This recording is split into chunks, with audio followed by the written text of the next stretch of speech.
ጭራሽ ኮማንድ ፖስት የሆነ ቤት ነው የገጠመኝ እኮ። ምንድን ነው የምታወራ? ገና ምን አይተህ ያለው ሙስሊም ቤት ነው። የአምላክን ስራ እንዲህ አድርገህ ዝም ብለህ በአንድ ደቂቃ እንዲህ አይነት ድፍረት አለ እንዴ? በጣም ይገርማቸዋል። ኢየሱስ ክርስቶስ የመጣበት ዓላማ ያዳምንና በእርሱ በኩል የመጣውን ኃጢአት ሊያስተሰርይልን ነው ብሎ ክርስቲያኖች የእምነታቸው መሰረት ይሄ ነው። ግን ኢየሱስ ክርስቶስ ያሳየን እያልኩ ነው መጽሐፉ ላይ እኛ ስላለ ብዙ ቦታ ብዙ ማስረጃ አለ ወንድሜ። መዝሙር ላይ ብዙ ማስረጃ አለ።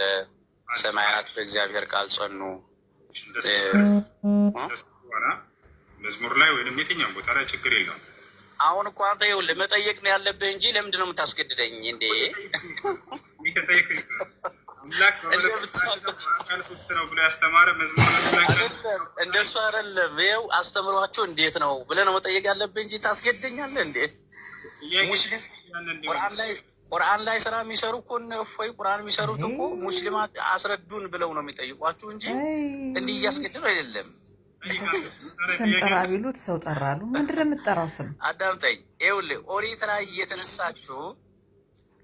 እያተነሳችሁ ከሐዲስ ኪዳን ጋር እያምታታችሁ የምታወሩ ንስሐ ግቡ። ይሄ ወሬ ነው፣ እየዋሻችሁ ነው የምልህ እኔ ባጭሩ። ምንም እምነታቸው መጽሐፉ ላይ ማስረጃ እንደሌለ ነገርከን እኮ ከመጀመሪያ ጊዜ የሚባል መጽሐፍ ላይ የለም። ሀሳቡ ትምህርት ነው እንጂ ያለው አልከን አይደለ? ወርዶ አይለችም። ስላሴ የምትል ወርዶ አይለች። አወል መንፈስ ቅዱስ የሚል ግን አለ። ክርስቶስ ዮሐንስ ወንጌል በደንብ አንበው እንዴ። በጣም ጥሩሽ። አምላክ አንድ ነው ስላሴ ብሎ ማለት ትርጉሙ በመለኮት አንድ ነው አምላክ፣ በአካል ሶስት ነው ነው አይደለ? ይሄ መጽሐፍ ቅዱስ ላይ አለ ወይ ደስ የለም? አለ እንጂ ማስረጃ ይኸው ጠቅላላ ዮሐንስ ወንጌል አንበው። አምላክ አንድ ነው በመለኮት በአካል ደግሞ ሶስት ነው የሚል ጥቅስ አለው የመጽሐፍ ቅዱስ ላይ? ጥቅስ አለ ሞልቷል። ኦሪት ዘጸአት እግዚአብሔር ለሙሴ ሲገለጥ እኔ አባቶች አምላክ ነኝ የአብርሃም የይስሐቅ ያዕቆብ አምላክ እኔ ነኝ ብሎታል። ኢየሱስ ክርስቶስም ተገለጠና ይህንን በደንብ አስተማረው። አየው አይደለ? ምን አለ? ስታጠምቋቸው በአብ በወልድ በመንፈስ ቅዱስ ማጥምቋቸው። ምንድነው የጠየቅኩህ? ምንድነው ድጋማ እስኪ ጥያቄው። እኔ ወደ አባቴ አድርጋለሁ። ምንድን ነው የሚያወራው? አባቴንም እለምነዋለሁ፣ አጽናኝ ለዘላለም ከእናንተ ጋር የሚኖር አጽናኝ መንፈስ ቅዱስን እልክላቸዋለሁ። አሁን ለጠየቅኩህ ጥያቄ መልስ አላመጣህም። አምላክ በመለኮት አንድ ነው በአካል ነው ብሎ ያስተምራል። የስላሴ አስተምሮ ወንድሜ፣ የስላሴ አስተምሮ እስልምና አስተምሮ ላይ ቁጭ ብለህ የምትረዳው ነገር አይደለም። በፍጹም ምንም አይሆን ነገር ነው። አምላክ አይወርድም አይወለድም ብለህ አእምሮህን ደፍነህ ቁጭ ብለህ ስለ ስላሴ ልታስተምረኝ? አይ አለቀ እኮ ምንም። እሱ እኮ ነው መግባባት ያቃተን እኮ እሱ እኮ ነው። ማንኛውም ስላሴ የሚለ የለም አለን። ቀጥሎ ትምህርት ነው ያለው አለ። አላልኩም ስላሴ ማለት ነው ስል አላልኩም። በመለኮት አንድ ነው በአካል ሶስት። ምናልባት ግን እዚህ ውስጥ ክርስቲያን ካላችሁ ኦሪትና ሐዲስ ኪዳንን ለይታችሁ ወቁ። አካሉ ጎደሎ የሆነ ቤተ መቅደስ አይገባም ነበረ በዛ ሰዓት፣ ከመስዋዕቱም አይካፈልም። ምክንያቱም ኦሪት ፍጹም ድህነት አይደለችም ይለናል ቅዱስ ጳውሎስ። ማቆያ ናት። ክርስቶስ መጣና ራሱ ሊቀ ካህናት ሆኖ መስዋዕቱን አሳለፈ። ራሱ መስዋዕት ተቀባይ፣ ራሱ መስዋዕት ሆኖ ኃጢአታችንን በመስቀል ላይ ጠርቆ ገደለው እንጂ እዚህ ጋር ድህነት የነፍስ ጉዳይ እቃ አይደለም ወንድሜ። ባለፈና በተሻረ ነገር እዚህ ጋር ኖ ያለፈ ነገር ነው የምታወራው። በቃ ያለፈ ነገር ሐዲስ ኪዳን ላይ ቁጭ ብለን ሐዲስ ኪዳን ላይ ላወራህ ነው። እግዚአብሔር እኔ ለኃጢአታቸው ስርየት የኢየሱስ ክርስቶስን ደም እፈልጋለሁ ያለበት ጥቅስ አለ የለም? አለ። አምጣ ያሳየው ማስረጃ። ደም ሳይፈስ ስርየት የለም።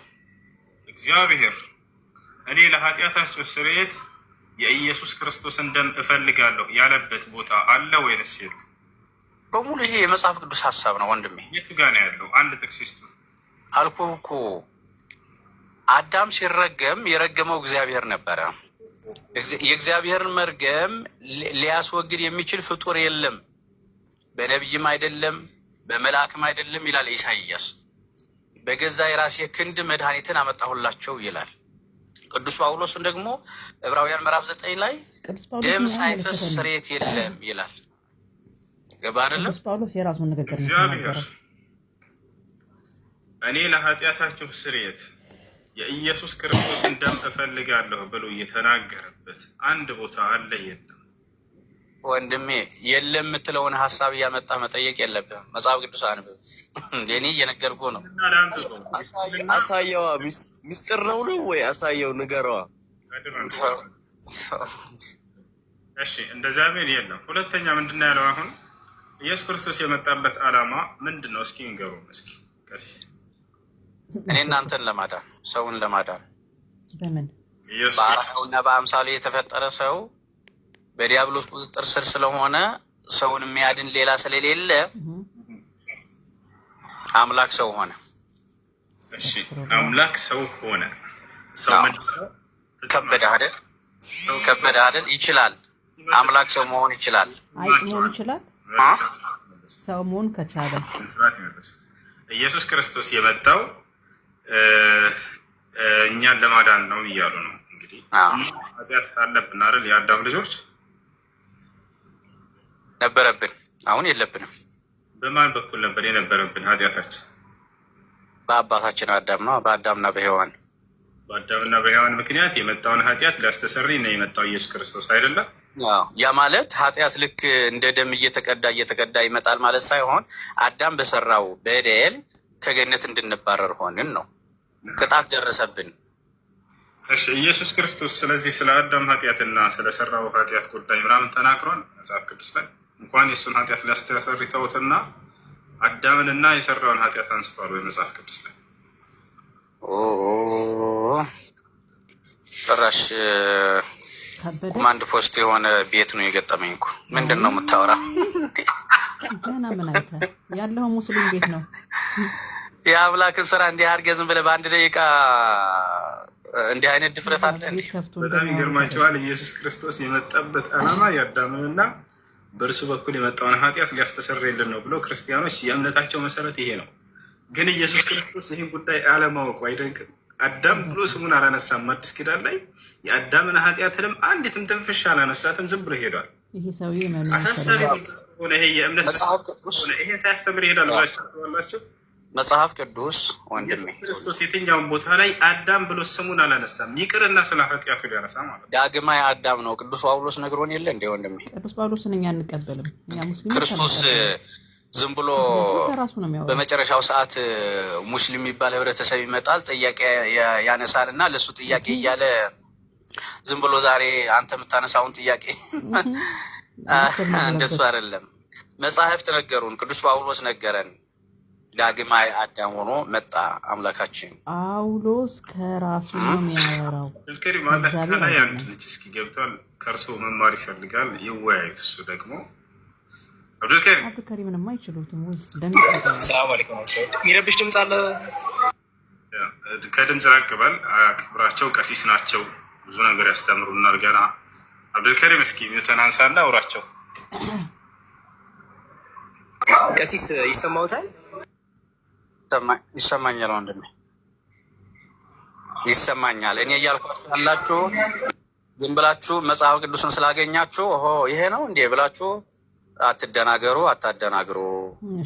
ጥያቄ ካላችሁ በስርዓት አንድ መጽሐፍ ቅዱስ ላይ ቀሲስ መጽሐፍ ቅዱስ ላይ ኢየሱስ አንድ አምላክ ተብሎ የጠራበት ክፍል አለ? አዎ አብ አንድ አምላክ እንደሆነ ዘግሷል። በጣም ብዙ ቦታ አንደኛ ቆሮንቶስ ምዕራፍ 8 ቁጥር 6፣ አንደኛ ጢሞቴዎስ ምዕራፍ 2 ቁጥር 5 የመሳሰሉ ስፍራዎች ላይ እና መጽሐፍ ቅዱስ ጸሐፊዎች ኢየሱስን አንድ አምላክ ብለው ጠርተውት ያውቃሉ? አዎ። የት ጋር አንድ አምላክ ብለው የት ጋር ጠርተውታል? ለምሳሌ አንዱ አምላክ ነው፣ የፈጠረን አምላክ ነው፣ ሁሉ በእርሱ የሆነ አምላክ ነው። አንድ አምላክ ብለው ጠርተውታል ብለውናል። ለሱ ማስረጃ ይስጥ።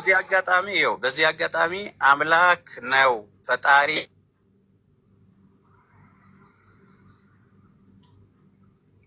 ድምጻችን ተቋርጧል። ቀሲስ አይሰማም? አሁን ይሰማል። ጥያቄው ገብቶታል አይደለ? ገባኝ። አምላክ ነው እያልኩ ነው። ፈጣሪ ነው። ሁላችንንም ስነ ፍጥረትን በሙሉ የፈጠረ ነው። ሰው ሁሉ ሲመጣም ስነ ፍጥረት እየሰማችው ነው። ባህርን ሲገስጽ፣ ነፋሳትን ሲገስጽ እሺ በጀ ብለው የሰሙት ውሃ ወደ ጥያቄውን ትኩረት ያድርጉና እርሱ ላይ ይመልሱልን።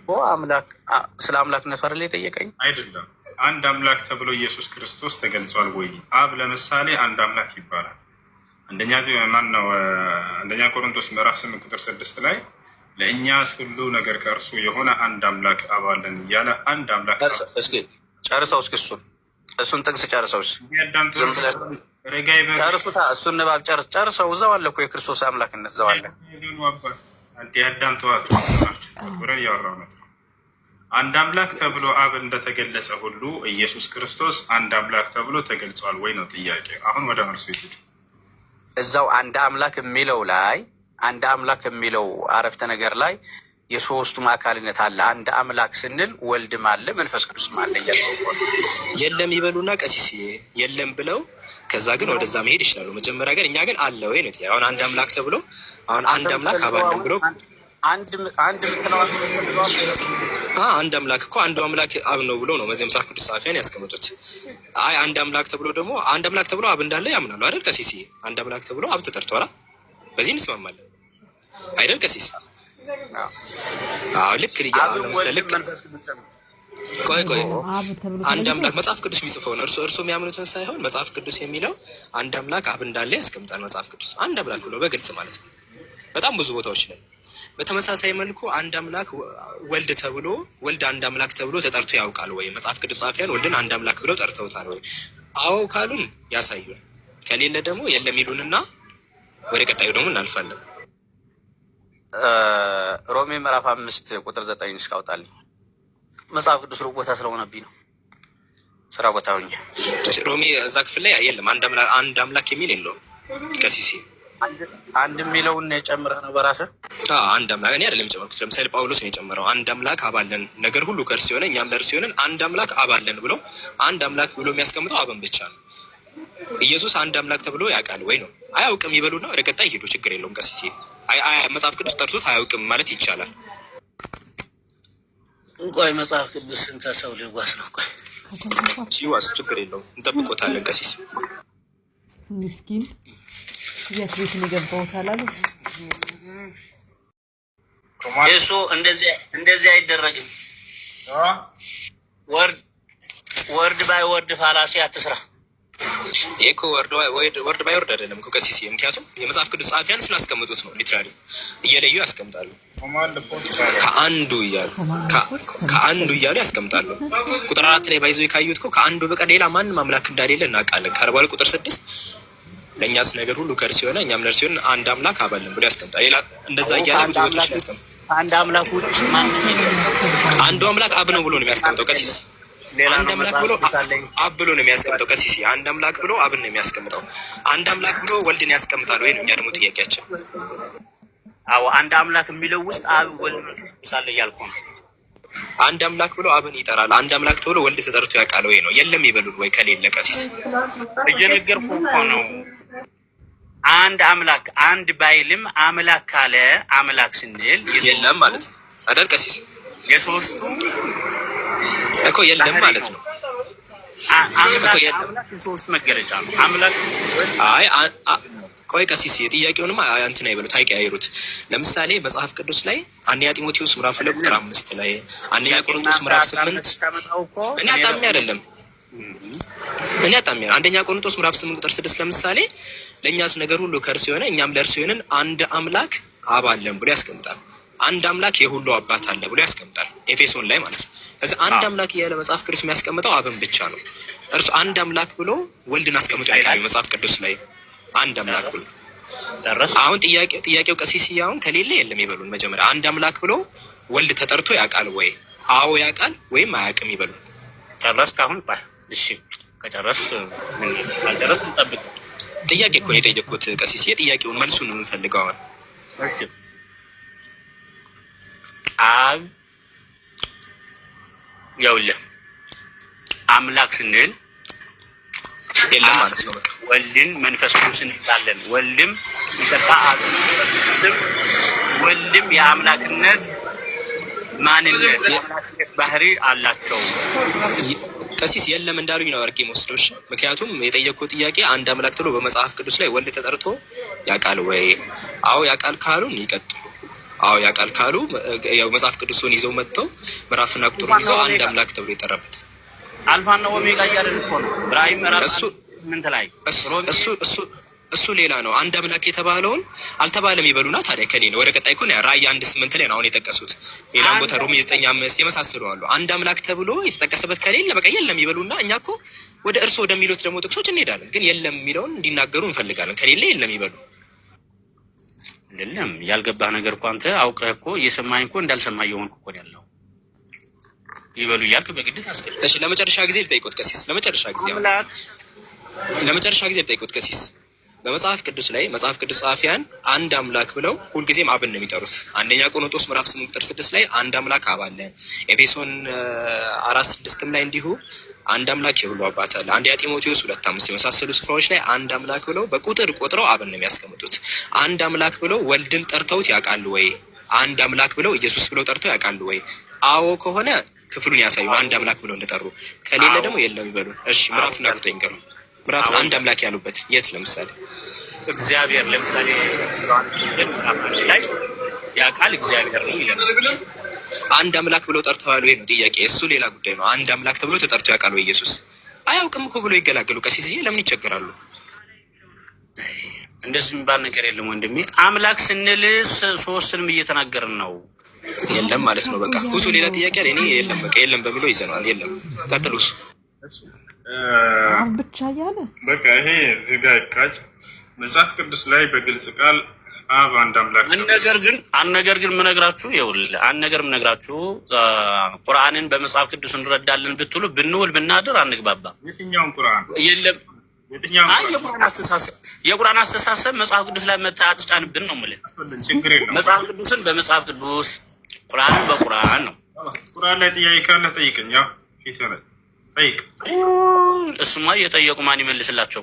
ጠይቅ ነው። እኔ ማንም ሰው ጠይቅ እኔ ቁርአን አላነበብኩም። አረ ቁርአን ሳታነብ እንዴት ነው የቁርአን አስተሳሰብ በመጽሐፍ ቅዱስ? እየሰማሁ ነው። አይ እችን አውቃለሁ። አንድ አይወርድም አይወለድም እችን አውቃለሁ እንደምትለው ሚስት ያልወለደው ደግሞ ሚስት ስለሌለው እንደሆነ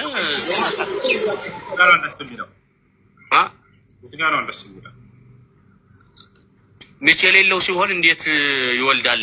የወለደው ሚስት ስለሌለው ነው። እንዴት ጋር ነው ያለው? አለ እኔ ምዕራፍና ቁጥሩን አላውቀውም። እናንተ ታውቁታላችሁ። እግዚአብሔር ሚስት አለ የለውም? እንደጣበት ነው ተብሎም አይጠየቅም። ካለውስ መጽሐፍ ቅዱስ ላይ እግዚአብሔር ባል እንደሆነ ባሳየስ ሚስት እንዳለው ምን ትላለህ? ተው እንጂ አላሳየህ ነው። እኔ ማስረጃ አንተ በማስረጃ እንደመጣው አሳየህ ነው። እኔ ግን በማስረጃ አሳየህ ነው። እግዚአብሔር ባል ነው። በጣም በጣም በጣም በሰላሙን ወዳጅ ና ሳላሳየህ እንዳትታ ወላሂ ሳላሳየህ ነው ባል እንደሆነ እግዚአብሔር ያሳየህ ነው መጽሐፍ ቅዱስ ላይ ምሳሌ እኮ ነው እሱ። የት ጋር ነው ያለው? መጀመሪያ እስኪ ንገረን። ታውቀዋለህ? ምሳሌ ነቢያት ላይ እግዚአብሔር ባልሽ ነው የሚለው። የምን ባል ነው? የማን ባል ነው? ምሳሌ ነው። የባል ተግባር ምንድን ነው? ምሳሌ የበላይ ነው አይደለ? ምሳሌ እዚያ ጋር የለም። ባል ነው እግዚአብሔር ተብሎ ተቀምጧል። እንደዚህ ነው በቃ የምታነቡት። ምሳሌ የሚል የለም አላለም። የት ጋር ነው እንደሱ ያለው? ኧረ ሰላሙን ወዳጅ ና አስረዳ። ምሳሌ መሆኑ ቆይ ቀሲስ እግዚአብሔር ባል ተብሎ ተገልጿል። ሚስት እንዳለው ተገልጿል። ወይ ቀሲስ አመለጡ። ቀሲስ በጣም ያዝናል። ለስም ቀሲስ ወይኔ ወይኔ። እነዚህ ነው እኮ የሚያስተምሯቸው አይደል? እንዲሁ እሱ እነሱ ለራሳቸው ራሱ አልገባቸውም። አስተማሪዎቹ ራሱ አልገባቸውም። ቀሲስ አሁን ትልቅ ማዕረግ ነው። ባይዘው ቤተክርስቲያን ውስጥ ትልቅ ማዕረግ ነው ቀሲስ። ገባቸው? ከነ ዲያቆናት ምናምን ከፍ ያሉ ናቸው እኔ እንደማስበው። እና እነዚህ ናቸው የሚያስተምሯቸው። አስቡት፣ እነሱ ራሱ አልገባቸውም። ሳይገባቸው ነው የሚያስተምሯቸው። የያዙትን ይሸመድዳሉ፣ ለሚመጡ ሰዎች ያሸመድዷቸዋል። በቃ ሁሉም እንደዚህ ነው የሚኖረው። እና ወደ እውነት እንድትመጡ ሁሌም ለእኛ ምኞታችን ነው።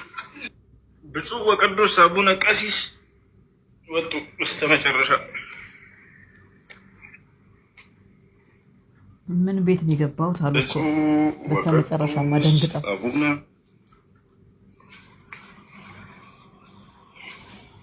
ኮማንድ ፖስት ተበጭቶኛል እኮ إنه أيام التشريق أيام أكل وشرب يا سلام يا سلام يا سلام ايش جوست ابادركم سلام ويهد بعد تاسكب سلام ነው እንዴት አው ሚስታለው ባላለ ድረስ ማሰስ አብዱልከሪም በቻል አንድ ያውጣል ነው እሱ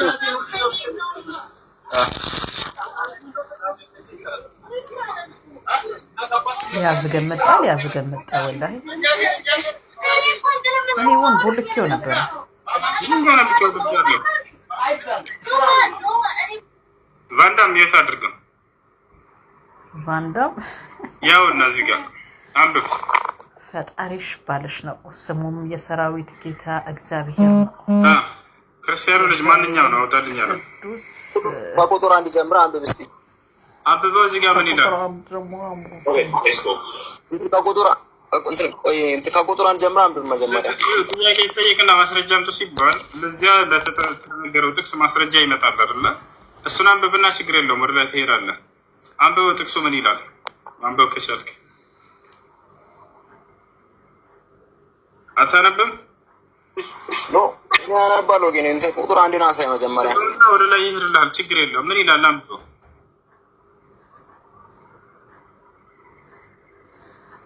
ኦኬ እንትን እዚህ ጋር እያለ ያለው እንትን ለጽዮን ሀገር ወይም ለኢየሩሳሌም ምንድነው የሚለው ፈጣሪሽ ባልሽ ነው ስሙም የሰራዊት ጌታ እግዚአብሔር ነው የእስራኤል ቅዱስ ታዳጊሽ ነው እርሱም የምድር ሁሉ አምላክ ይባላል ይሄ እያለ ያለው እንትን ለማን ነው ለእንትን ለጽዮን እንትን እንደማገጡበት ሁሉ ይናገራል በቃ ለዚህ ነው ግን እግዚአብሔር ባል ተብሎ ተገልጿል ባል አይደለም እግዚአብሔር ሚስቶች ሁሉ ማግጠውበታል እኮ ባል ማለት እኮ እንደ ሚስትና እንደ ባል ሳይሆን ምሳሌያዊ አነጋገር ነው እኔ እንደ ሚስትና እንደ ባል ነው አላልኩም ነገር ግን ባል በሚል ምሳሌ ተገልጿል አልተገለጸም እግዚአብሔር ነው ጥያቄው ኦኬ ለምሳሌ ኢየሱስ ክርስቶስ እኔ እውነትም መንገድም ህይወትም ነው ሲል ኢየሱስ ክርስቶስ መንገድ ነው ይሄ ጨርስ እዚህ ጋር እግዚአብሔር መንገድ ነው ኢየሱስ መንገድ ነው ምሳሌያዊ አነጋገር ነው እውነት ነው ሲል መንገድ ነው ሲል ኢየሱስ ክርስቶስ መንገድ ነው እያልክ ነው ወይ ተቀበልኩህ ምሳሌያዊ አነጋገር ነው አልኩ ባል በሚል ምሳሌ ተገልጿል አልተገለጸም እግዚአብሔር አይዋ ተገልጿል አቆይልን من غير تشبيه ومن غير تمثيل الله سبحانه وتعالى ስለ ራሱ የተናገረውን አምኖ መቀበል ግድ ይላል አደምን በእጆች የፈጠርኩት ይላል አው አደምን በእጆች ፈጥሮታል ጃር እጃና ሲባል ግን እንደኛ አይነት እጅ አይደለም ይሄን እንዴት አልክ ካላችሁ ራሱ አላህ ሲናገር ليس كمثله شيء وهو السميع البصير ይላል እኔን የሚመስል አንድም የለም ማለት አንድም ሲል ጊዜ ሰው ልጅ የሚካተታል ስለዚህ እጅ ሲባል እንደኛ አይነት እጅ ትዝ የሚለው ካለ ይሄ ሰው ተሳስቷል ተሳስቷል አይደለ ይሄ ስህተት ነው አላህ Subhanahu Wa Ta'ala በርካታ ቦታ ላይ እርሱን ማንንም እንደማይመስል ተናግሯል በሱረቱ النحل ላይ ምን ይላል فلا تضربوا لله الامثال ይላል ለእኔ ለአምላህ አምሳያ ታድርጉልኝ እኔን የሚመስል የለምና አለ በሌላ ቦታ ላይ ወለም يكن له كفوا احد ይላል ለእርሱ አንዲትም እንኳን ቢጤ አቻ የለውም ይላል هل تعلم له سميا ይላል ለመሆኑ ለእኔ መክሽ ታውቅልኛለህ እኔን መክሽ የሚሆን ማንንም የለም እያለ ይናገራል فلا تجعلوا لله اندادا ይላል ለእኔ ለአላህ ቢጤ አታድርጉልኝ ይላል ስለዚህ ስለ አላህ የሆነ ነገር ከተነገረ ከፍጡር ጋር ማመሳሰል አይቻልም በፍጹም ይሄ ስህተት ነው እኔን የሚመስል ማንንም የለም ብሎ አላህ Subhanahu Wa Ta'ala ዘግቶታል ታዲያ ሁለት እጆቹ ቀኝ ናቸው ወኪልታ የዳሁ የሚል የሚል ሐዲስ አይታቸው ሊሆን ይችላል ሁለቱም ግን ቀኞች ናቸው ይላል ስለዚህ ሁለቱም ቀኝ እንጂ ግራ የለም ብለው ሰዎች ከዚህ ይዛሉ ይሄ ስህተት ነው ነብያችን ሰለላሁ ዐለይሂ ወሰለም ቀኝም ግራም እንደሆነ ተናግረዋል ሐዲስ ላይ ሶሒህ ሙስሊም ላይ በተዘገበ ሐዲስ قال النبي صلى الله عليه وسلم يطوي الله السماوات السبع يوم القيامة بيمينه والأرضين السبع بشماله فيهزهما هزا فيقول لمن الملك اليوم لله الواحد القهار ነብያችን ሰለላሁ ዐለይሂ ወሰለም ምናሉ የትንሣኤ ቀን አላህ Subhanahu Wa Ta'ala ሰባት ሰማያትን በቀኝ እጁ ሰባት ምድርን በግራ እጁ ይጠቀልላቸዋል አሉ ቀኝም ግራም ብለው ተናግረዋል ታዲያ ሁለቱም ቀኞች ናቸው መባል የተፈለገበት ከምን አንፃር ነው ከተባለ ሁለቱም የጠንካራነትን የሙሉእነትን ባህሪ የተላበሱ ናቸው ለማለት ነው የፍጡር ከዚህ ተቃራኒ ነው አይታችሁ ከሆነ የፍጡር እጅ ቀኙ ጠንካራ ነው ግራው ደካማ ነው አይደለ ከፍጡር እንደውም የተለየ እንደሆነ ለመግለጽ ነው ሰለላሁ ዐለይሂ ወሰለም ሁለቱም ግን ቀኞች ናቸው ማለት የጠንካራነትንና የምሉእነትን ባህሪ የተላበሱ መሆናቸውን ለመግለጽ ነው። የፍጡር ግን ደካማ ነች፣ ግራው ቀኙ ጠንካራ ብትሆንም ባለችው አቅም ማለት ነው። ከፍጡር የተለየ መሆኑን ሊገልጹበት የተጠቀሙ ቃል ነው። እሺ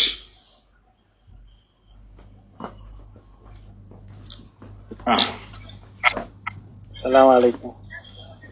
ወአለይኩም ሰላም ወራህመቱላሂ ወበረካቱህ። አልሐምዱሊላህ። ምናልባት ክርስቲያን ከሆንክ ወይም ክርስቲያኖች ካላችሁ እዚህ ጋር እግዚአብሔር እጆች አሉት። ስለ ኢየሱስ አይደለም የምናገረው። ኢየሱስ ሙሉ አካል አለው። ለብሉይ ኪዳን ሲመለክ የነበረው አምላክ እግዚአብሔር እጆች አሉት፣ በእጆቹ ያጨበጭባል። እግዚአብሔር በእጆቹ ያጨበጭባል ይላል አለ መጽሐፍ ቅዱስ ላይ። እግዚአብሔር እግሮች አሉት፣ በእግሮቹ ይራመዳል፣ ሰፈር ለሰፈር ይዞራል። የቱ ጋ ነው ያለው? ቆይ እንትናቸው መጽሐፍ ቅዱሳቸውን ከፍቼ ነበር እና የቱ ጋ ነው የሚለው? አሳያለሁ። ችግር የለም። ኧረ በእንትን ዌብሳይት ላይ ነው። አብሽር አሳያለሁ።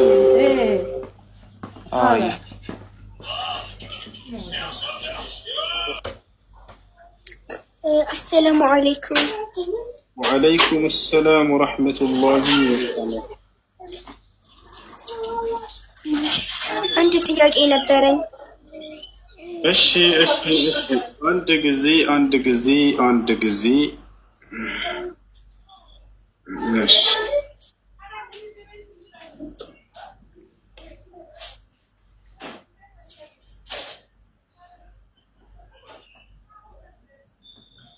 እሺ ሕዝቅኤል 21:17 መጽሐፍ ቅዱስ ይዛል አውጣለህ።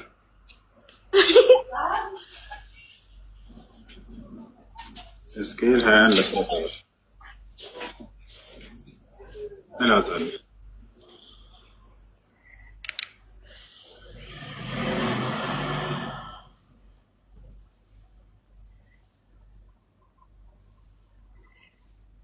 ያ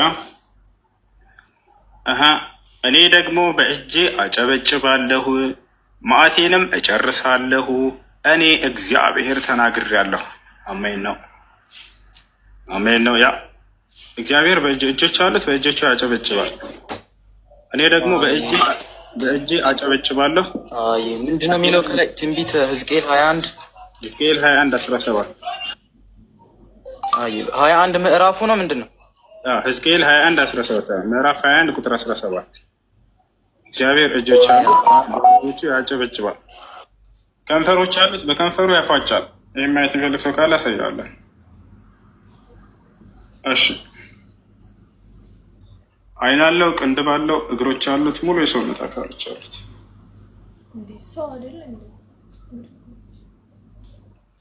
እሺ ጥያቄ ያለ ይቀጥል። ሰላም አለይኩም። ወአለይኩም ሰላም ወራህመቱላሂ ወበረካቱ። ጥያቄ ነበረኝ። ጥያቄ ምንድን ነው? ወደ ሰፈር ከወጣሁኝ ብዙ ጊዜ ሆነኝ። እኔ ብዙ ጊዜ ሆነኛል፣ 5 ዓመት ማለት እንደዛም ባይሆነኝ ያው የሙሳፊር ላይኖረኝ ይችላል ብዬ ነው። ሙሳፊር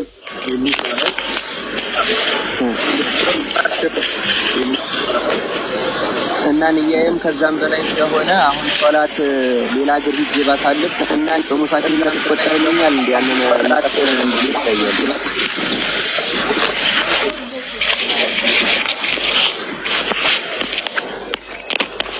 አድሚኖች ምን እየሰራችሁ ነው? እኔ ጥያቄ የሚረብሸው ሰው አይደለም፣ የሚረብሸው ሰው ላይ አይደለም ጥያቄ።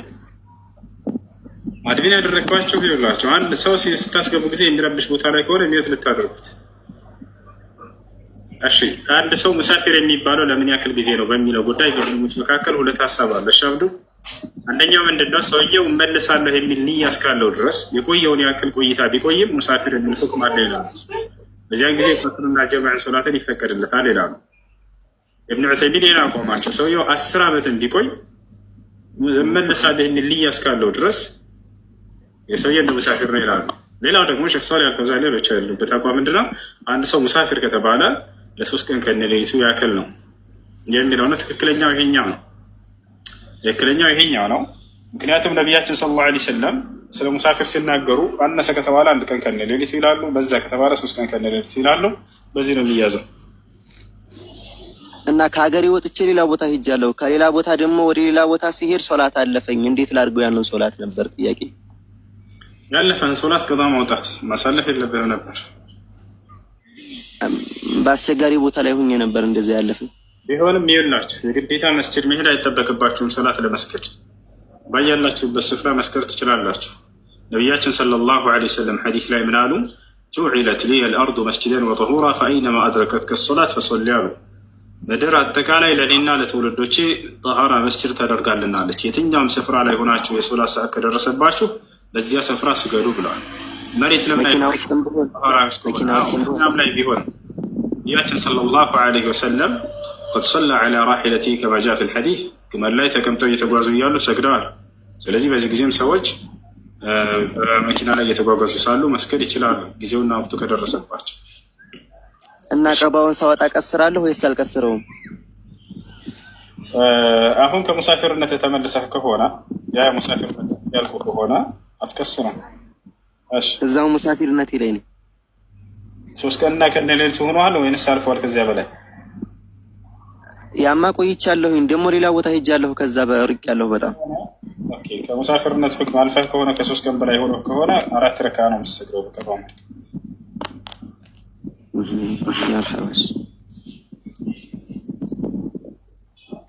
እሺ አሁን መጠየቅ እችላለሁ? ያለሽ አንደኛ ጥያቄ ማለት ነው ከካፊሮች ጋር እኛ በምንከራከርበት ሰዓት አቤት ይደርቃል ማለት በእኛ ላይ የሚያመጣው ተጽዕኖ አለ? አትከራከሪ። ቁርአን ቅሪ፣ ሐዲስ ቅሪ። እሺ ልጄ ቁርአን ቅሪ፣ ሐዲስ ቅሪ። ጥያቄ ያለው ካለ ይዛቻቸው ነው። እሺ ሁለተኛ ጥያቄ ደግሞ ማለት ነው አርረህማኑ ዐለል ዐርሽ እስተዋ የሚለው ቃል እስኪ ግልጽ የሆነ ቃል ቢኖር በቁርአን ላይ እሱ ቃል ነው። አርረህማኑ አዛኛው አምላካችሁ አላህ ዐለል ዐርሽ ከዐርሽ በላይ እስተዋ ከፍ አለ። የሰሓባ ተማሪዎች የሆኑ እና ሙጃሂድ እንዲሁም ደግሞ አቡል ዓሊያ በቡኻሪ ላይ እንደተዘገበው ምን ብለው ተርጉመውታል? ዐላ ወርተፈዐ። ዐላ ማለት ከሁሉ በላይ ሆነ ማለት ነው። እርተፈዐ ማለት ከሁሉ በላይ ከፍ አለ ማለት ነው። አላህ ስብሓነሁ ወተዓላ ከዐርሽ በላይ ነው። አለቀ። ዐርሽ የፍጥረታት ሁሉ ጣራና መጨረሻ ነው። 7 ሰማያቶች አሉ። ከዚያ በኋላ ውሃ አለ። ከዚያ በኋላ ኩርሲይ አለ። ከዚያ በኋላ ጀነት አለች። ከዚያ በኋላ ዐርሽ አለ። ወላሁ ፈውቀል ዐርሽ ወዒልሙሁ ፊ ኩሊ መካን ወላ የኽፋ ዐለይሂ ሸይኡን ሚን አምሪኩም። አላህ ስብሓነሁ ወተዓላ ከፍጥረት ዓለሙ ሁሉ በላይ ነው። እርሱ ቃል በቃል በቁርአን ላይ ተናግሯል። 7 ቦታ ላይ እኔ ከዐርሽ በላይ ነኝ ብሏል። አርረሕማኑ ዐለል ዐርሽ እስተዋ አው ሱመ እስተዋ ዐለል ዐርሽ። ነቢያችን ሰለላሁ ዐለይሂ ወሰለም ልክ እንዲሁ ተናግረዋል። ቃለ ነቢዩ ሰለላሁ ዐለይሂ ወሰለም ከማ ጃአ ፊ ሶሒሕ ሙስሊም ወከዛሊከ ፊል ቡኻሪ ለማ ቀደ አላሁ አልኸልቀ ከተበ ፊ ኪታቢሂ ፈሁወ ዒንደሁ ፈውቀል ዐርሽ ኢነ ረሕመቲ ሰበቀት ገደቢ ፈሁወ ዒንደሁ ፈውቀ አልዐርሽ። አላህ ስብሓነሁ ወተዓላ ፍጥረታትን ፈጥሮ ካከናወነ ከጨረሰ በኋላ በመጻፊያው ላይ ይጻፋል።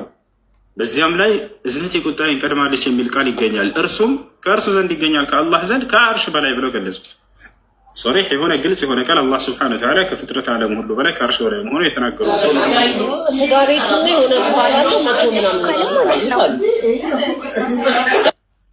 ተዋ የሚለው ቃል ብቻ ወደ 15 የሚደርስ ትርጉም አለው አይደል? እና እነሱ የተለያየ ትርጉም አላቸው። ሁሉንም ትርጉም አስገብተን ማየት ደግሞ አንችልም። አንደኛ ነገር ከሙሉ አንቀጽ ማለት ከሙሉ ሱራው አንጻር እናየዋለን። እሱስ እንዴት ይታያል? ይሄ እንግዲህ አላህ ከዐርሽ በላይ መሆኑን ለማስተባበል ምን የሚል ፍልስፍና ይጀምራሉ መሰላቸው? እሱ እስተዋ የሚለው 10 ምናምን ትርጉም አለው። ለምን ትርጉም አይኖረውም? ሰለፎች ምን ብለው ተረገሙት? ያው እና አቡል ዓሊያ ከዐርሽ በላይ ሆነ ነው አለቀ። ከዛ እስተዋ ማለት በሰለ ማለት ነው፣ እስተዋ ማለት ተስተካከለ ማለት ነው፣ እስተዋ ማለት ሆነ ማለት ነው እያሉ ያመጡላቸዋል። ከዚያስ ስለዚህ ይሄ ሁሉ ትርጉም ስላለው ይሄን አንዱ ብናደርገው ይሆናል ወይ በሰለ ደላል ወይ ለአላህ እያሉ ፍልስፍና ይጀምራሉ። አላህ ባህሪ እንዴት ነው? በዚህ ፍልስፍና አያስኬድም። አላህ ስብሓነሁ ወተዓላ ከዐርሽ በላይ ነው ብሎ በግልጽ ተናግሯል። አይ ግን እኮ ማለት ነው እነሱ ለአላህ ማለት ዓለማት ላይ ያሉ ነገሮች በሙሉ አይገቡትም እኮ ነው የሚሉት። እና አላህ ከዐርሽ በላይ ከፍ አለ ስንል ለአላህ ቦታ ሰጠ ነው ወይንም አቅጣጫ ነው በሚለው አይደል? አላህ ስብሓነ ወተዓላ ምን አለ በቁርአን ላይ? እህት ድጋሚው ምን አልኩኝ? ምን አለ አላህ በቁርአን ላይ ስለራሱ? الرحمن على العرش استوى ማለት ነው። እንደ ትርጉሙ ከሆነ ማለት ነው ማለት እኔ እንደማውቀው ከሆነ በጣም ብዙ ኺላፎች ሰምቻለሁ፣ ግን አራቱ መዝሀቦች አሉና በአንደኛው መዝሀብ ስንል አላህ እኛ ላይ አርሽ እንዳይወርቅ ተቆጣጠረልን እሱ በአዝነቱ ማለት ነው። እህት الرحمن ማለት ነው አዛኝ አላ ማለት ነው ከፍ አለ።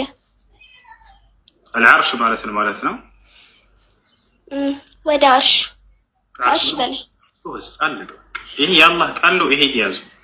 ከዛ በኋላ ይሄን ባህሪ ሆነ አሁን የገለጽ ይሄ ለትክክለኛው ትርጉም الرحمن አዛኝ አምላክ على العرش ከአርሽ በላይ استوى ከፍ አለ አለቀ። ይሄ ትርጓሜ። ከዚህ በኋላ ይሄን ቃል እንድትክዱ የተለያየ ፍልስፍና ቃላቶች እዚህ ጋር አስነስተው እኔ ከአላህን ለማጽላት ነው ከቦታ ከአቅጣጫ ምናምን በማለት ይሄንን አትስማቸው። እሺ የአላህ ቃል ግልጽ ነው።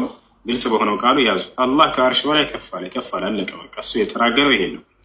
ከቦታ ይፈልጋል ወይ አለኛ ወይ አላለም። እኛ አላህ ሱብሓነሁ ወተዓላ ከአርሽ የሚፈልገው ነገር የለም። ይሄንን አለ ከቦታ የሚፈልገው ስላለ ነው ይሄንን ከአርሽ በላይ ነው ያሉት ይላሉ። አይደለም አላህ ከአርሽ በላይ ነው ያልነው እርሱ ከአርሽ በላይ ነው ስላለ ነው። ስለ አላህ ስትሰሙ ጊዜ የተናገረውን አምኖ መቀበል ግዴታ ታቻለ አይደል? እና አላህ ስብሐነ ወተዓላ ከአርሽ በላይ ነው ብሏል። ከአርሽ በላይ ነው ብሎ እንደተናገረው እሱን አምኖ መቀበል ግድ ይላል። እሺ ያ ነው። እሺ ጀዛከላህ። ሁለተኛ ጥያቄ ደግሞ ማለት ነው አላህ የት ነው ያለው የሚለው ጥያቄ ማለት አላህ ሁሉም ቦታ አለ፣ አላህ በእውቀቱ ነው ከኛ ጋር ያለው። እነዚህ ነገራቶች አላህ የት ነው የሚለውን ነቢያችን ሰለላሁ ዐለይሂ ወሰለም ራሳቸው ጠይቀው ሰዎችን እየፈተኗቸው ተመልሷል። ያንንም እርሳቸው ያረጋገጡት አለ። ሶሒሁ ሙስሊም ላይ ጸድቋል። ነቢያችን ሰለላሁ ዐለይሂ ወሰለም አንዲትን ባሪያ ሴት ምን ብለው ጠየቋት? አይነ አላህ አሏት። አላህ የት ነው አሏት። ቃለ ፊ ሰማ አይ ዐለ ሰማ እሱ ከሰማያት በላይ ነው ብላ መለሰች። ኢነሃ አዕቲቀሃ ፈኢነሃ ሙእሚና አሉ። ትክክለኛ አማኝ ነች ሴት ብለው መስክረውላታል። አላህ ሱብሓነሁ ወተዓላ ከሰማያቶች ሁሉ በላይ ከአርሽ በላይ ነው። አላህ የት ነው የሚለውን ጥያቄ ነቢዩ ሰለላሁ ዐለይሂ ወሰለም አረጋግጠውታል። ሌላ ሐዲስ ላይ ነቢዩ ሰለላሁ ዐለይሂ ወሰለም ምን አለ መሰለሽ? አራሒሙነ የርሐሙሁም አራሕማን ኢርሐሙ መን ፊል አርድ የርሐሙኩም መን ፊስ ሰማ አሉ። አዛኞችን አዛኝ የሆነው አምላክ አላህ ያዝንላቸዋል። ሰዎች ሆይ በምድር ላሉት እዘኑ፣ በሰማይ ያለው ያዝንላችሁ ዘንድ አሉ። የት ያለው? በሰማይ ያለው ያዝንላችሁ ዘንድ ከቶች አለ አይደለ? ስለዚህ አላህ ሱብሓነሁ ወተዓላ ከሰማያት በላይ ከአርሽ በላይ መሆኑን ነቢያችን ሰለላሁ ዐለይሂ ወሰለም በግልጽ ተናግረዋል። አብደላህ ብን መስዑድ ምን ይላል? አላሁ ፊ ሰማ ወዕልሙሁ ፊ ኩሊ መካን ወላ የኽፋ ዐለይሂ ሸይኡን ሚን አምሪኩም ይላል። አላህ ከሰማያቶች ሁሉ በላይ ነው፣ እውቀቱ ደግሞ ሁሉም ቦታ ያካበበ ነው አለ። አየሽ ከእኛ ጋር በምኑ ነው ከተባለ በእውቀቱና በእይታው በእርዳታው ከእኛ ጋር የተሻለ አይደለ? በማንነቱ ግን አላህ ሱብሓነሁ ወተዓላ የት ነው ከተባለ እርሱ ከፍጥረት ዓለሙ ሁሉ በላይ ከሰማያት ከአርሽ በላይ ነው። እሺ እንደዛ ካልን ማለት ነው አላህ ከአርሽ በላይ ነው ካልን ከአርሽ በላይ የሆነ ቦታ አለ ብለን እየገለጽን ነው እኮ ማለት ነው። አላለም። እሱን አላህ ሱብሓነሁ ወተዓላ በነገረን ልክ ብቻ ነው የምንይዘው። እሺ አላህ ሱብሓነሁ ወተዓላ እኔ እንዲህ ነኝ ካለ በቃ ያን እንዲህ ነው ብለን ያ እሺ ቦታ ሲባል ምን ማለት ነው ባያቸው እንደሱ ብለው የሚጠይቁሽን ቦታ ሲባል ምን ለማለት ፈልገህ ነው? ከኔ ጋር ነሽ መሊካ? አዎ ከንተ ጋር ነኝ። ከኔ ጋር ከሆንሽ ይኸውላችሁ ቦታ አለው እያልከን ነው ማለት ነው ይሉሻል አይደለ? ቦታ ስትል ምን ለማለት ነው?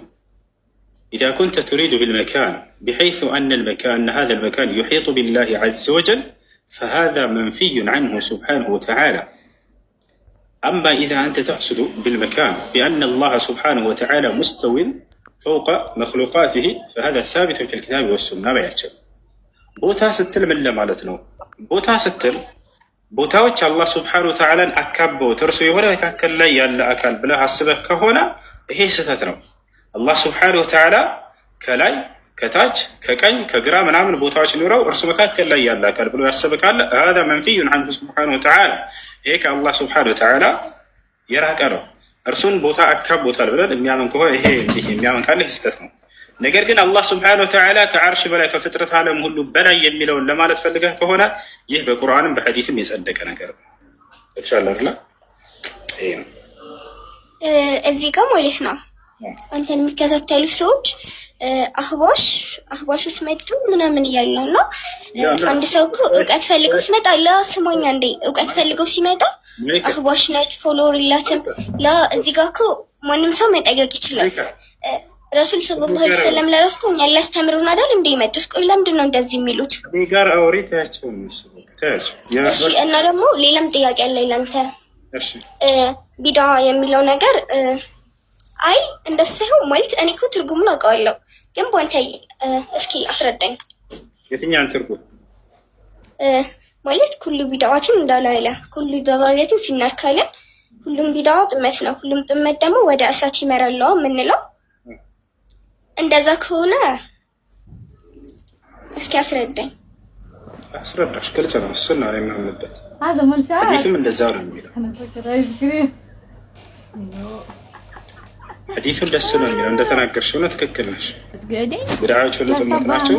ጥመት አይደለም። ቢድዓ እኮ ለሁለት ተከፍሏል። ምንና ምን?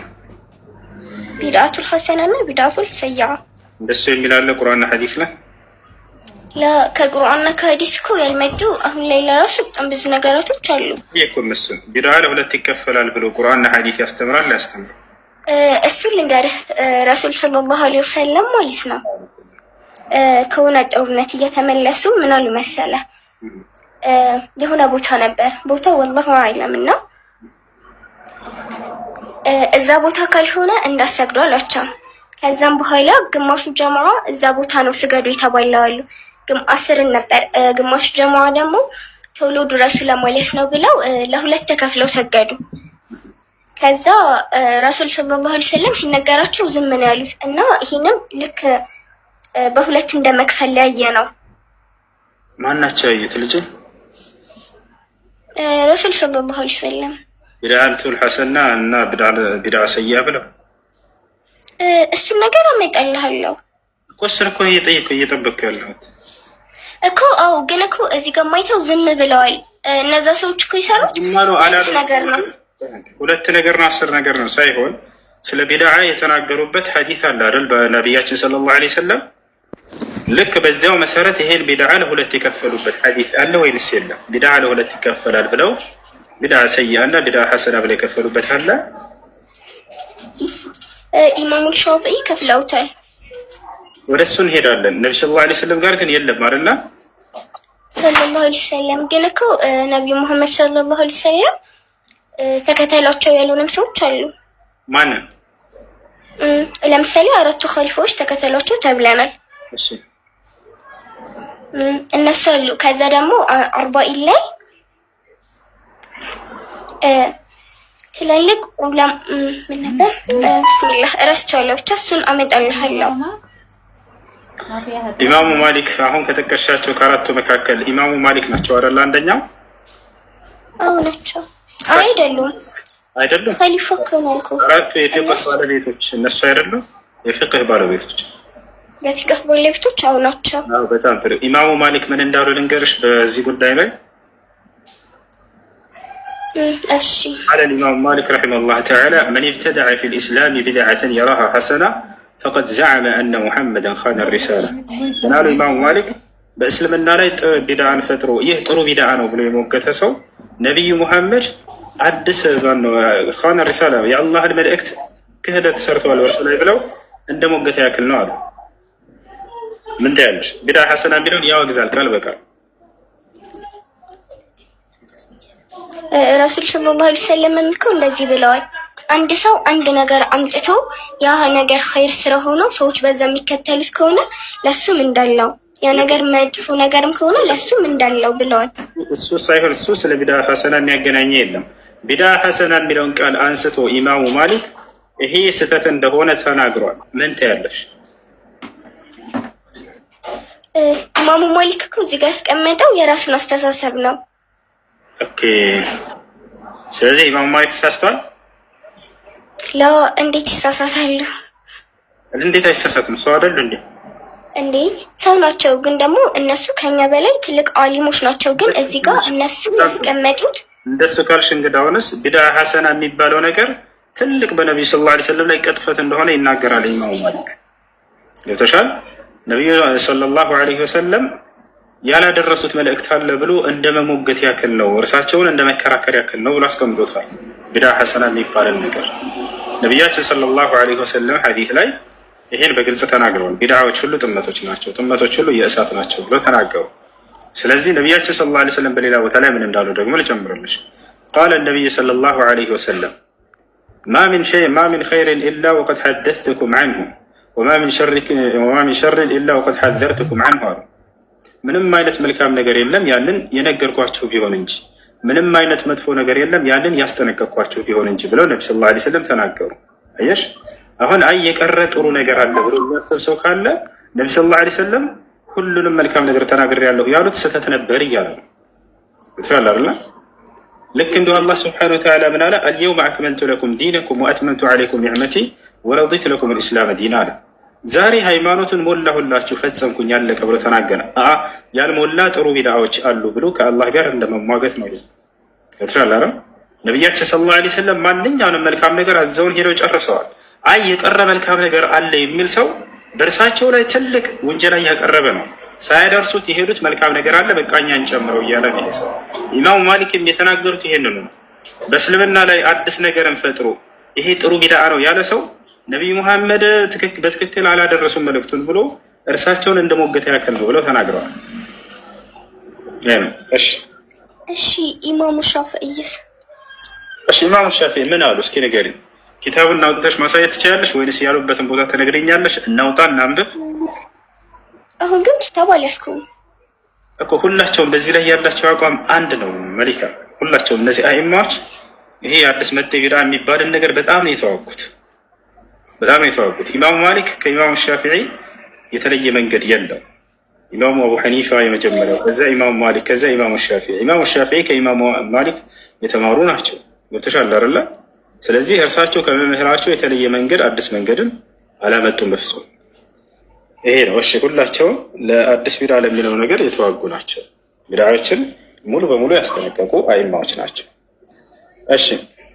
እሺ እንደዛ ከሆነ ማለት ነው ቢድዓ የሚለው ነገር አሁን የመጣ ነገር ነው ካለን፣ ቆይ እንዴት ከዚህ በፊት የነበሩ ሰዎች ለምን አላስተማሩ ነው ማለት? እስካሁን አስተምረዋል እኮ ላሳይሽ።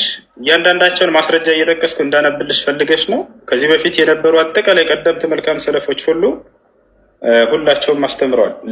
እያንዳንዳቸውን እንዳነብልሽ ፈልገሽ ከሆነ በደንብ አድርጌ ሁላቸውንም ከነ ማስረጃ እያወጣሁኝ አሰማሻለሁ። እሺ ጀዘከላህ ኸይረን። ለትህትናህም እንደዛው መርሐባ። አይ ማለት ግን አህባሽ ብለው ለሚሰደቡት እረፉ በላቸው። እኔ ሙስሊም ነኝ። በቃ እሷ ጠይቅ ነው የመጣቸው ልጆች። ምናልባትም ከእነሱ ሰምታ እውነት የመሰላት ነገር ካለ የመጠየቅ መብትና ሐቅ አላት። እንደዚህ ብላችሁ አትናገሯት። እሺ ይህ ነው። እሺ ምናልባት የተወሰነ ላንብብላችሁ፣ ያው ከነ ምንጩ እያነሳሁኝ አነብላችኋለሁ።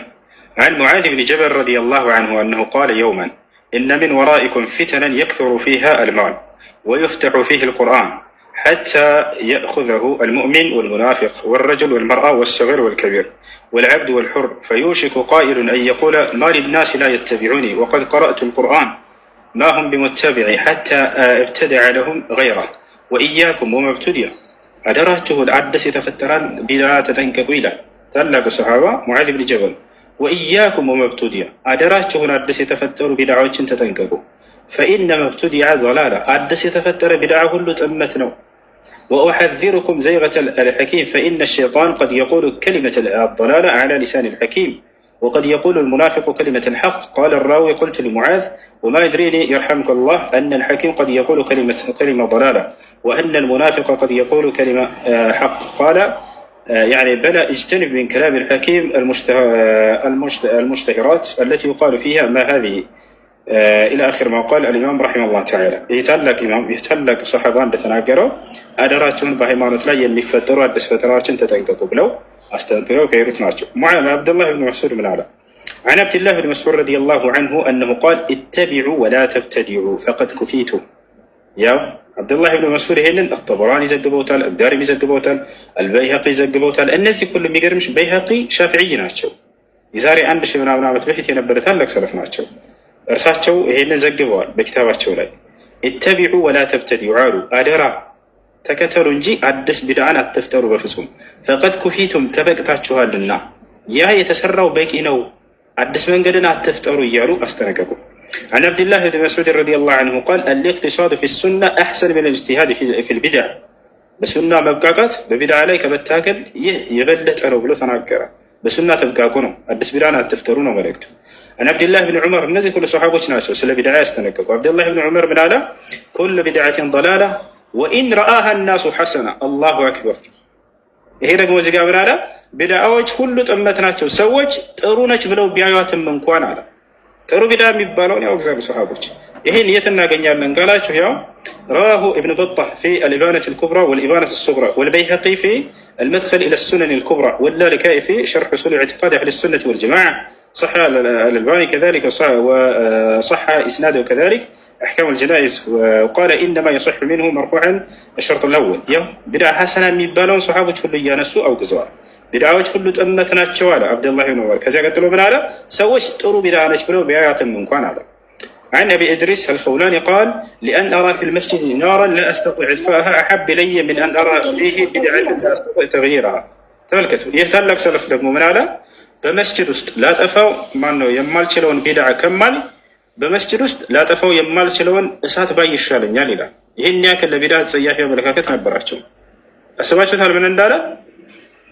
ላጠፋው የማልችለውን ቢድዓ ከማይ ላጠፋው የማልችለውን ከባድ እሳት ባይ ይሻለኛል አለ። قتلوا من أبو العالية من هذا قال تعلموا الإسلام فإذا تعلمتموه فلا ترغبوا عنه وعليكم بالصراط المستقيم فإنه الإسلام ولا تحرفوا الصراط شمالا ولا يمينا وعليكم بسنة نبيكم والذي كان عليه أصحابه قبل أن يقتل بعضهم بعضا ومن قبل أن يفعلوا الذي فعلوا فإنا قد قرأنا القرآن من قبل أن يقتل بعضهم بعضا ومن قبل أن يفعلوا ذلك الذي فعلوا وإياكم وهذه الأهواء التي تلقي بين الناس العداوة والبغضاء أدراتهم يتشل بدعات تنككم بسويش مكاكل تلن يمتفتر يمتامت يكون الشوال يالا تنكر عمر بن عبد العزيز كذلك لكن لهم تابعي السلفوش تناقرت ولا لا حسن البصري من هذا اعرفوا المهاجرين بفضلهم واتبعوا آثارهم وإياكم ما أحدث الناس في دينهم أدراتهم سويش بهايمانو يفتروا تنعدس فترة بدعات تنككم حسن البصري من كبار التابعين እና ይሄን ይመስላል ወደ መስጊድ ሊሄድ ነው እና አደራችሁን ወንድሞች ወላሂ የፈለገ ጥፋት ላይ ልትወድቁ ትችላላችሁ አደራ ግን በሃይማኖት ላይ አዲስ ፈጠራን ተጠንቀቁ ወዛቸው አይደለ ነብዩ ሰለላሁ ዐለይሂ ወሰለም እንደው ጥሩ ያላደረሱት መልካም ነገር አለ ብሎ እርሳቸውን እንደመሟገት ነው ነብያችን ሰለላሁ ዐለይሂ ወሰለም ምንም አይነት መልካም ነገር ሳልነግራቸው የተውኩት የለኝም አንድ ሁሉንም አላስቀረም ብለዋል አይ አስቀርታል ያላደረስከውማ አለ ብለንኛ አዲስ ነገርን እንደመፍጠር ነው ቢድዓ ብሎ ማለት ይሄን ይመስላል ወደ መስጂድ ሊሄድ ነው ክርስቲያን ልጅ ነበር ከላይ ይቅርታ ስላላስተናገርነህ ከሰላት በኋላ ታገሳለሁ ካልክ ከሰላት በኋላ እንቀጥላለን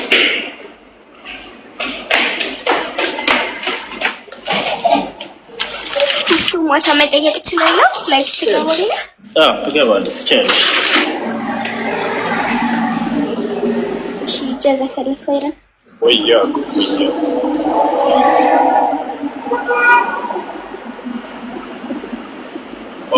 بلى ولكن حقت كلمة العذاب على الكافرين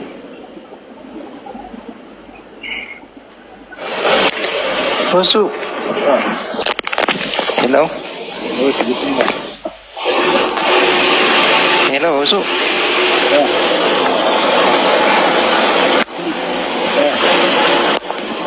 ትመለሳለህ እንዴ? አዎ እመለሳለሁ።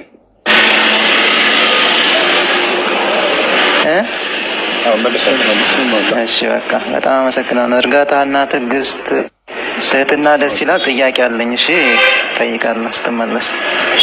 እሺ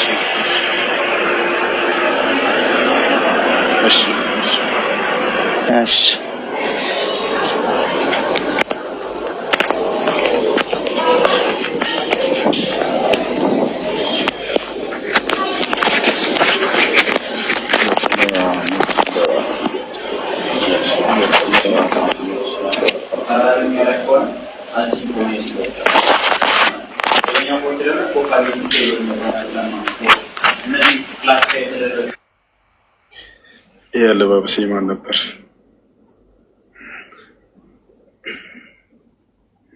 ይህ አለባበስ ማን ነው? የእኛ ኢትዮጵያኖች የየመን አለባበስ ነው። የዱባይ ለብሰህ እንደዚህ ከዘለልክ ደግሞ የማን ሀገር አለባበስ ነው? የእናንተ የኢትዮጵያውያን የእኛ አይደለ?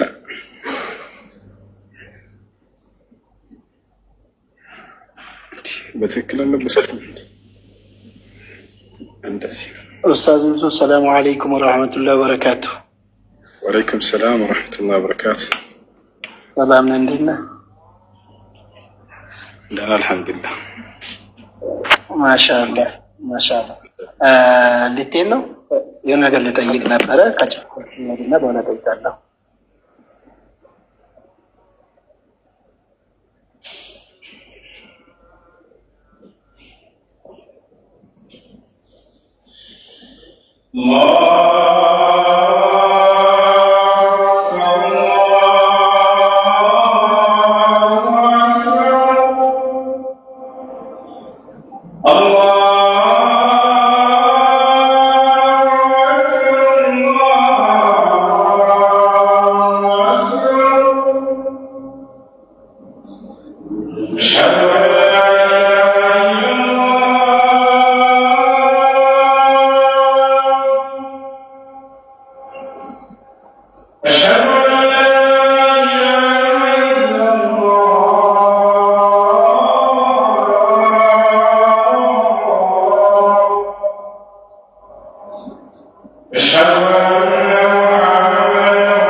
اللهم رب هذه الدعوة التامة والصلاة القائمة محمد صلاة الفضل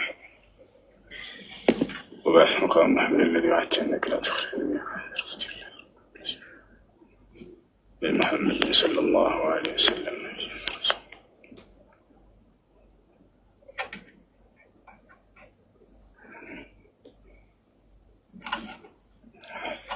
يا سلام يا سلام. حي على الصلاة.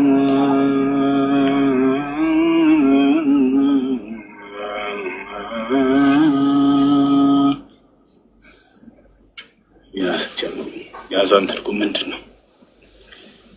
አዛን መልእክቱ ሰዎች ጌታቸው ለአላህ ስብሓነ ወተዓላ እንዲሰግዱ ጥሪ ነው። አላሁ አክበር አላሁ አክበር አላህ ከሁሉ ነገር በላይ ታላቅ ነው። ከሁሉ በላይ ነገር ታላቅ ነው። ከሁሉ ነገር በላይ ታላቅ ነው። አላሁ አክበር አላሁ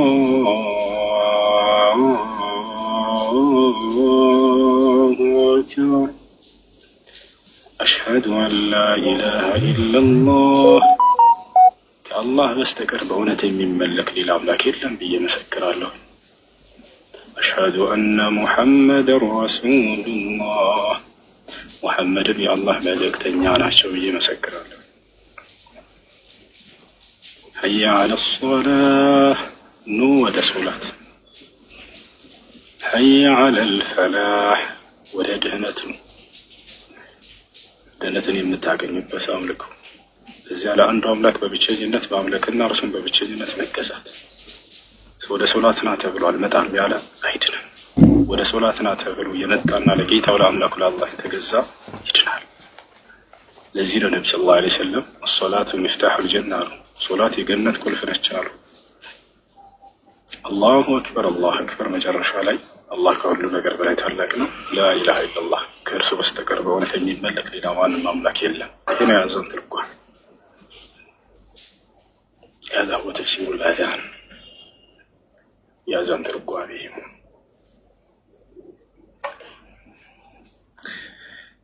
ያሰለ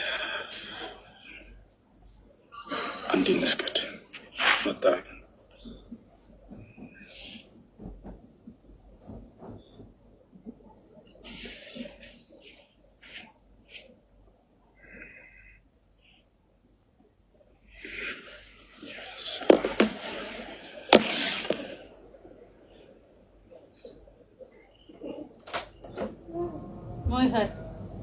dia bahama serial shunti mai wardi